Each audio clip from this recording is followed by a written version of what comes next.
Nessa última quarta-feira, dia 17 de maio de 2023, tivemos o jogo de volta das semifinais da Champions League, entre o dominante Manchester City do Pep Guardiola e o mágico Real Madrid do Carlo Ancelotti. O jogo de ida foi uma partida bem apertada, onde o técnico italiano equilibrou a disputa por controle a partir de ótimas estratégias defensivas que buscavam diminuir as forças dos Citizens, que por sua vez não fizeram sua melhor partida lá no Bernabéu. Dessa vez, o clube inglês recebeu o Real Madrid no Etihad, e digo recebeu entre aspas, porque na verdade foi um convite para serem massacrados. O City ganhou por 4-0, conseguindo sua passagem para a tão esperada final da Champions League, onde Guardiola pode finalmente ganhar esse título novamente. Hoje no Dio Futebol, irei analisar taticamente esse massacre do City, exemplificando tudo que eles fizeram certo e tudo que o Real Madrid fez de errado. Bom, primeiramente, a gente precisa falar da organização ofensiva do Real Madrid, que foi a situação mais rara do jogo, principalmente no primeiro tempo. Aqui temos a principal diferença do lado do City entre o jogo de ida e o jogo de volta. Ao invés de trazer o De Bruyne ao lado do Haaland na organização defensiva, Guardiola preferiu manter seu trio central no meio-campo, chamando Grealish da ponta para pressionar o Militão.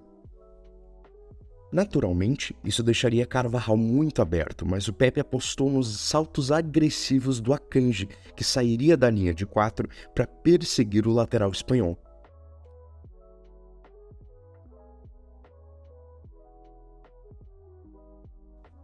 Com isso, Guardiola correu o risco de ter um 3 contra 3 na última linha, mas foi um risco bem calculado que acabou rendendo muitas recompensas, pelo menos mais que os riscos.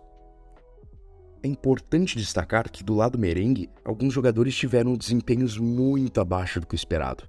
Principalmente o Camavinga, que foi a carta na manga da construção do Real Madrid no primeiro jogo, e o Benzema, que não conseguiu fazer um bom jogo e praticamente matou todas as possibilidades de conexão entre o trio de ataque, que é a principal forma de causar perigo do Real Madrid. Por outro lado, a gente pode destacar a performance defensiva do Bernardo Silva, que ao contrário do último jogo, fez uma partida praticamente perfeita, com ou sem a bola, vencendo seus duelos e sendo atento na contrapressão, como também encontrando ótimos ângulos de passe quando se encontrava em 1 contra 1 contra o lateral francês.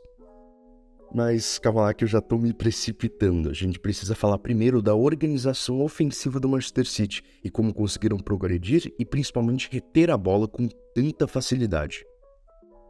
Em construção baixa, o City se apresentava no mesmo 3-2-5 do jogo de ida, com Stones ao lado do Rodri, como pivote na frente dos 3 zagueiros e uma linha de 5 na frente, formada por Grealish, Gundogan, Haaland, De Bruyne e Bernardo Silva. Por sua vez, o Real Madrid mudou de plano do primeiro jogo, preferindo um 4-2-3-1 fechado, com Vinícius Júnior e Rodrigo se posicionando de forma mais achatada mesmo, com Benzema desafiando diretamente o Rúben Dias e Modric entre os 2 pivotes. Logo de cara, a gente já vê uma óbvia desvantagem numérica de 5 contra 4 nesse setor, que em teoria poderia ser coberto com boa manipulação de ângulos com saltos, e era provavelmente isso que o Ancelotti imaginava. Só que, em prática, enfrentaram o City no seu auge técnico e mental, conseguindo progredir perfeitamente utilizando essa superioridade incessantemente de maneiras diferentes. Como esperado, John Stones acabou sendo a carta na manga dessa progressão, sendo a peça entre as variações estruturais da saída que enfatizavam o homem livre. Uma das opções era utilizar sua aptitude natural para a zaga e descer entre os zagueiros formando uma linha de 4. E quando isso acontecia, os 2 pontas brasileiros precisariam acompanhar Akanji e Walker, que só enfatizava a desvantagem numérica de 2 contra 1 no centro, dando liberdade para conduções agressivas dos 2 zagueiros. A outra partia do De Bruyne, que descia quando o gatilho merengue funcionava em fechar os ângulos, forçando o belga a aparecer quase como um lateral, onde Kroos tinha cautela em persegui-lo pela possibilidade do Haaland se oferecer entre linhas. Vimos bastante também os dois brasileiros ficarem em dúvida entre saltar no zagueiro aberto ou em perseguirem o pivote do seu respectivo lado, que se movimentavam perfeitamente visando gerar justamente essa dúvida. No último terço, Real Madrid retornava aos seus padrões comuns de bloco baixo, ficando em 4-5-1 ao invés do 4-2-3-1. É importante ressaltar aqui que o Grealish teve uma partida muito melhor que no jogo de ida, muito graças às constantes chegadas no último terço que dificultava muito a vida do Carvajal, que tinha anteriormente tido sucesso com a perseguição individual do inglês, que agora não conseguiria repetir o processo.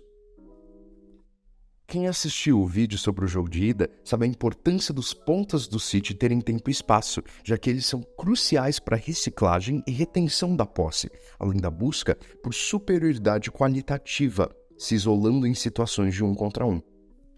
A estratégia faltosa do Ancelotti abriu essa possibilidade ao inglês que não desperdiçou, entrando várias vezes em 1 contra 1 e acabou causando mais perigos ainda, chamando a cobertura do Valverde, que tirava sua atenção do Gundogan, e ele conseguia fazer corridas no semi-espaço e pisar na área. Inclusive, foi exatamente isso que aconteceu no segundo gol do City, que foi praticamente o que fechou o caixão emocionalmente falando. No fim, eu acabo saindo desse jogo em um conflito. Por um lado, eu fico confuso com as escolhas do Ancelotti, que escolheu uma estratégia esburacada em relação ao jogo de ida, pelo menos, seja por subestimar a real margem de erro na construção dos Citizens, ou por não conseguir impor um sucesso teórico em prática. Bom, seja lá o que for, não funcionou como esperado. Mas, por outro lado, é impossível não ficar boquiaberto com esse time fantástico do Guardiola, que é praticamente um sinônimo de controle, e controle esse que conseguiram atingir nesses 90 minutos. Tivemos algumas ótimas performances individuais, mas para mim o resultado é mais crédito ao projeto, já com 6 anos de idade, desenvolvido em volta do jogo de posição do técnico catalão, que só agora parece estar chegando no seu auge, por incrível que pareça.